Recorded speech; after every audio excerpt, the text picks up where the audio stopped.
عثمانیہ ادارہ ہر آنکھ کا ہے تارا۔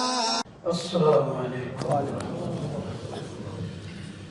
الحمد للہ وکفى والصلاة والسلام على سید الرسل وخاتم الانبیاء، اما بعد فاعوذ باللہ من الشیطان الرجیم، بسم اللہ الرحمن الرحیم۔ وَكَمْ مِنْ فِئَةٍ قَلِيلَةٍ غَلَبَتْ فِئَةً كَثِيرَةً بِإِذْنِ اللَّهِ، صدق اللہ مولانا العظیم۔ اللہم صل علی سیدنا ومولانا محمد وعلى آل سیدنا ومولانا محمد وبارک وسلم۔ محترم و معزز سامعین، بزرگوں، دوستوں اور عزیزوں، سورہ بقرہ کی ایک آیت کا ایک حصہ آپ کے سامنے تلاوت کیا گیا، جس کا ترجمہ یہ ہے: کتنی قلیل جماعتیں، کم مال، کم افراد ایسی گزری ہیں دنیا میں کہ وہ بڑے بڑے مالداروں، بڑے بڑے فوجوں پر غالب آئے۔ اللہ تعالیٰ صبر کرنے والوں کے ساتھ ہے۔ اس کا پس منظر یہ ہے: حضرت موسیٰ علیہ نبینا علیہ السلام کے بعد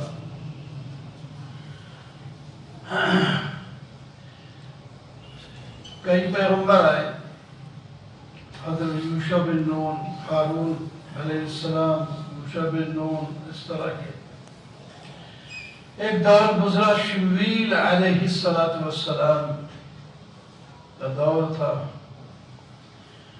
اور بنی اسرائیل نے آرام طلبی کو ترجیح دی، جہاد ختم کر دیا،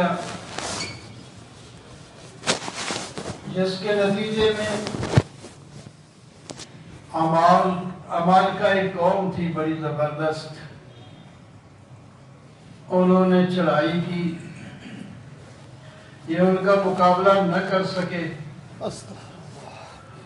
وہ ان کو لوٹ کر بہت سے ان کے لوگوں کو، عورتوں کو، بچوں کو بھی ساتھ گرفتار کے واپس چلے گئے۔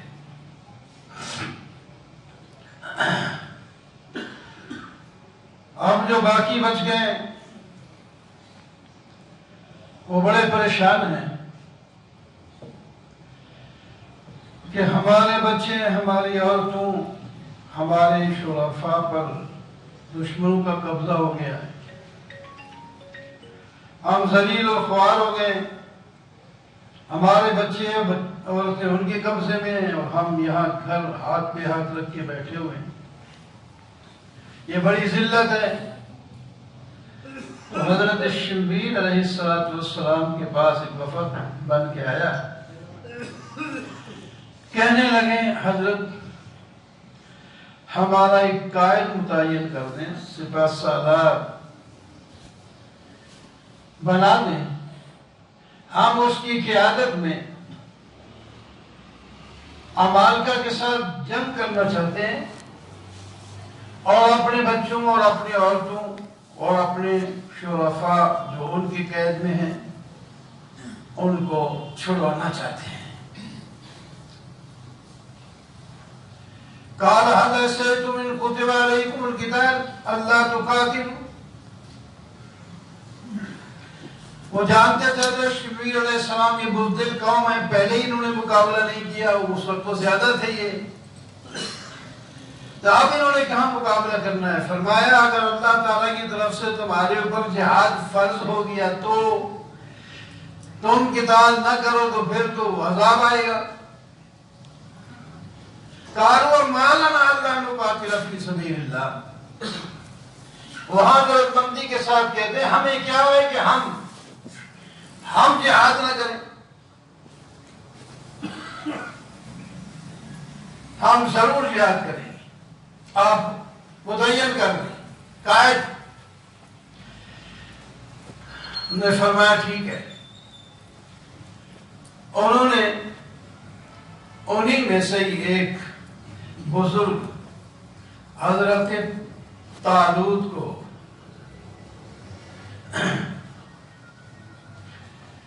قائد مقرر کر دیا کہ ان کی قیادت میں لڑو۔ بس نام جب انہوں نے لیا تو پریشان ہو گئے کہ یہ کیسے ہو سکتا ہے ہمارا قائد، اس کے پاس تو مال ہی نہیں، دولت نہیں، یہ تو غریب آدمی ہے، ہم سردار ہیں، مالدار تو ہم ہیں،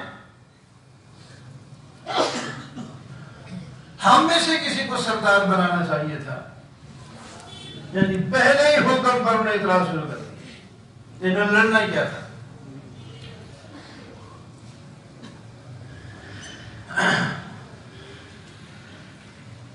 حضرت شمری علیہ السلام نے فرمایا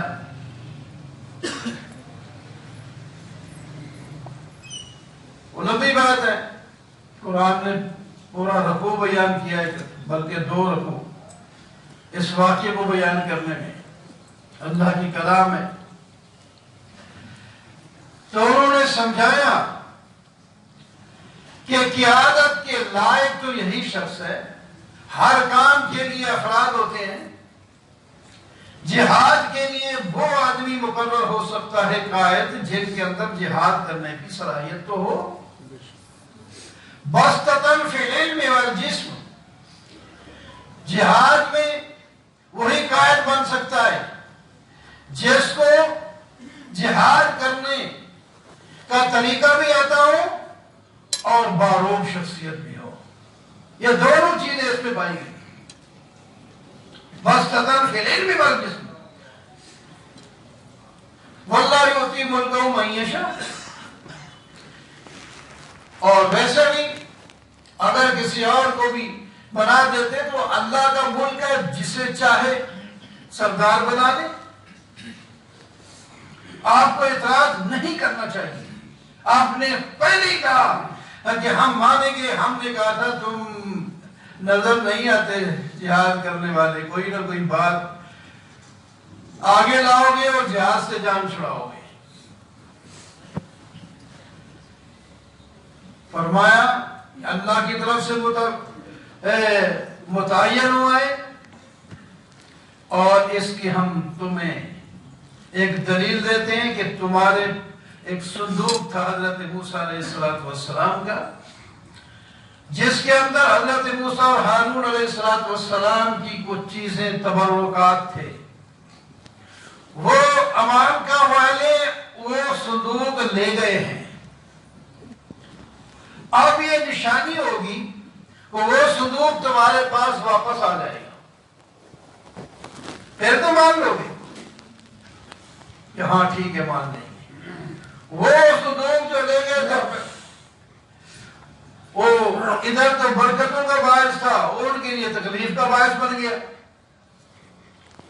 تو انہوں نے خود ہی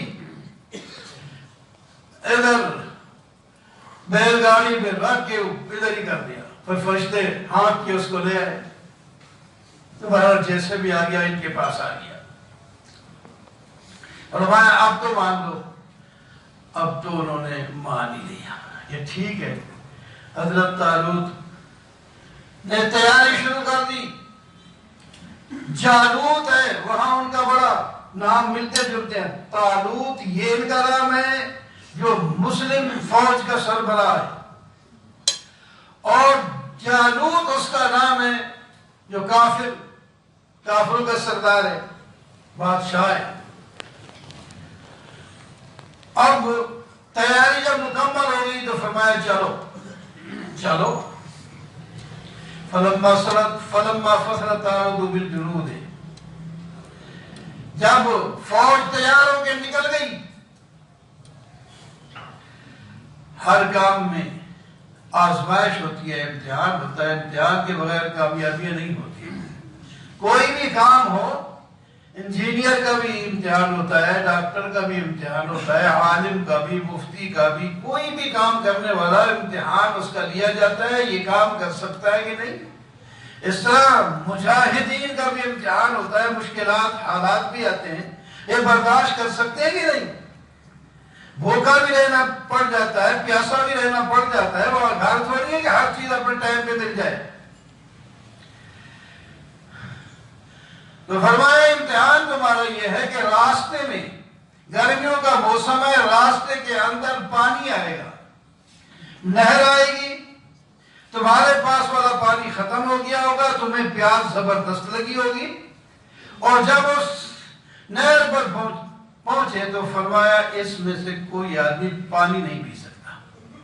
اے امتحان، پیاس لگی ہے، گرمی کا موسم ہے، سفر کر کے آئے ہیں، پانی موجود ہے، دریا ہے، بہ رہا ہے، فرمایا پانی اس میں سے کوئی نہ پیے، الا یہ کہ ایک ہاتھ سے چلو بھر کے وہ پی سکتا ہے، بس دوسرا چلو نہیں لے سکتا۔ یہ حکم ہو گیا سرپرست صاحب کا، لیکن وہ پیاس سے نہ ڈھال ہوئے تھے، پانی ملتا گیا تو اس پر پڑ گئے، پانی پی جا رہے، پانی پیے جا رہے ہیں اور پیاس نہیں بجھ رہی، پیٹ پھول رہا ہے، پیاس نہیں بجھ رہی، پھر پیتے ہیں، پھر پیتے ہیں، پیٹ آگے بڑھ گیا، پیاس اسی طرح لگی ہوئی ہے۔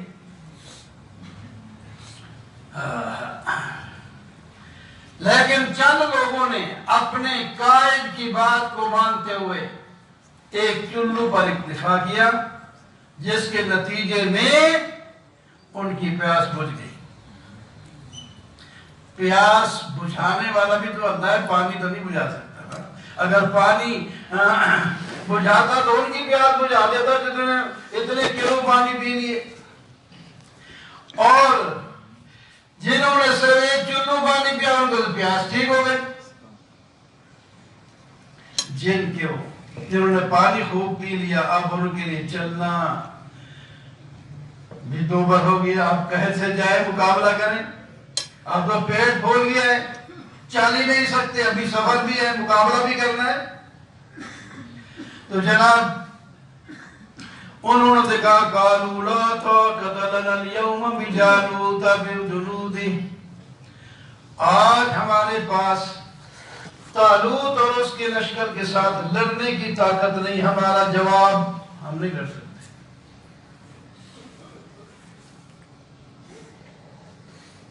او تو رہ گئی ادھر ہی، فیل ہو گئے، جو ہے وہ آگے بڑھ ہی نہیں سکتے، باقی تھوڑے سے رہ گئے۔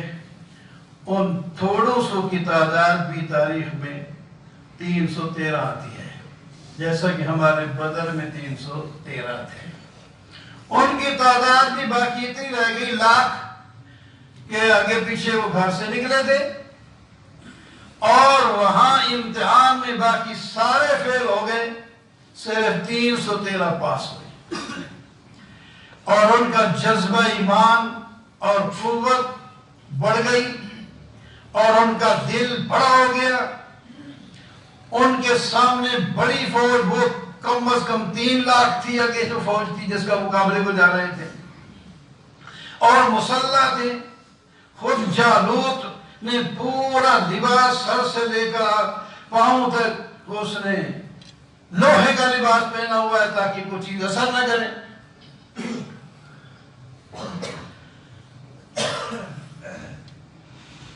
انہوں نے کہا قال الذين يظنون انهم ملاقو الله، میں آیت آگے پڑھی تھی کہ ہم اللہ کو ملنے والے، ہم جہاز سے پیچھے نہیں ہٹ سکتے، ہم ساتھ ہیں آپ کے، یہ ہمارے ساتھی نہیں آتے نہ آئیں، ہم جتنے بچ گئے ہیں یہی مقابلہ کریں۔ انہوں نے کہا، اللہ تعالیٰ نے ان کی بات کو نقل کیا، کم من فئۃ قلیلۃ غلبت فئۃ کثیرۃ باذن اللہ. کتنی چھوٹی چھوٹی جماعتیں گزری ہیں، تاریخ گواہ ہے، وہ بڑی بڑی جماعتوں پر غالب آئی. تو ہم بھی چھوٹی جماعت ہیں لیکن اللہ کے سپاہی ہیں، اللہ کے سپاہی ہیں. اللہ کی مدد حاصل ہمیں ہے، اللہ کا حکم ہے، یا ایھا الذین آمنوا ان تنصروا اللہ ینصرکم ویثبت اقدامکم. لوگو تم اللہ کے دین کی مدد کرو، اللہ تمہاری مدد کرے گا. ان تنصروا اللہ ینصرکم، اگر تم نے اللہ کی مدد کی اللہ تمہاری مدد کرے گا. وَيُثَبِّتْ أَقْدَامَكُمْ، تمہارے پاؤں جما دے گا، تم میدان سے بھاگو گے نہیں، تم ہی فاتح رہو گے. وَلَا تَحِنُوا وَلَا تَحْزَنُوا وَلَا أَنْتُمُ الْأَعْلَوْنَ إِن كُنتُم مُؤْمِنِينَ. سستی نہ دکھاؤ، غم نہ کرو، سستی نہ دکھاؤ، غم نہ کرو، تم ہی غالب رہو گے اگر ایماندار ہو. ایمان شرط ہے، پہلے آئے پھر لفظ کے پیچھے ہے. ایمان شرط ہے. ایمان والے کا دل بھی بڑا ہوتا ہے، وہ تو یہ سمجھتا ہے کہ میں کچھ نہیں، میری مدد کرنے والا تو اللہ ہے، وہی ہماری مدد کرے گا. تو جناب بہت سی آیتیں اس پر کان حقا علینا نصر المومنین، مومنوں کی مدد کرنا اللہ تعالیٰ فرماتے ہیں میرے اوپر لازم ہے.